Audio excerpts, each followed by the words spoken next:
Bonjour, hello. Toujours dans le cadre de prévention et entraînement pour la réussite, la santé, le bien-être, le cerveau. Aujourd'hui, je vais parler du thème dépendance rapide. Il y a des gens qui s'attachent rapidement à des choses, à des sociétés ou à des personnes. J'ai utilisé le terme dépendance rapide pour décrire les situations où les gens qui s'attachent rapidement à quelque chose, ou des gens qui s'attachent rapidement à quelque chose qu'ils viennent d'obtenir ou de rencontrer.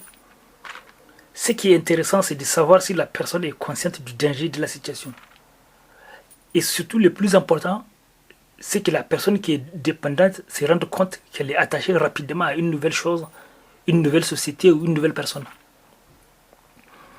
Par exemple, elle vient à peine de rentrer en contact avec une société ou une personne, et déjà la société ou la personne lui manque. Et déjà elle a peur d'être déçue par cette société ou cette personne. Et déjà elle a peur de décevoir cette société ou cette personne.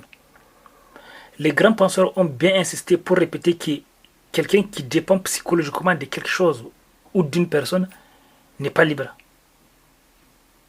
Car son bien-être dépend de la société ou de la personne. Bonjour, hello. Toujours dans le cadre de prévention et entraînement pour la réussite, la santé, le bien-être, le cerveau. Aujourd'hui, je vais parler du thème dépendance rapide. Il y a des gens qui s'attachent rapidement à des choses, à des sociétés ou à des personnes. J'ai utilisé le terme dépendance rapide pour décrire les situations où les gens qui s'attachent rapidement à quelque chose, ou des gens qui s'attachent rapidement à quelque chose qu'ils viennent d'obtenir ou de rencontrer. Ce qui est intéressant, c'est de savoir si la personne est consciente du danger de la situation.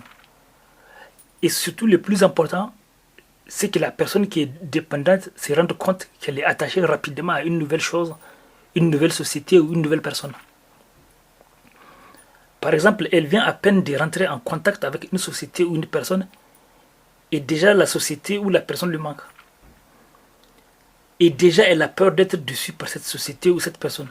Et déjà elle a peur de décevoir cette société ou cette personne. Les grands penseurs ont bien insisté pour répéter que quelqu'un qui dépend psychologiquement de quelque chose ou d'une personne n'est pas libre. Car son bien-être dépend de la société ou de la personne.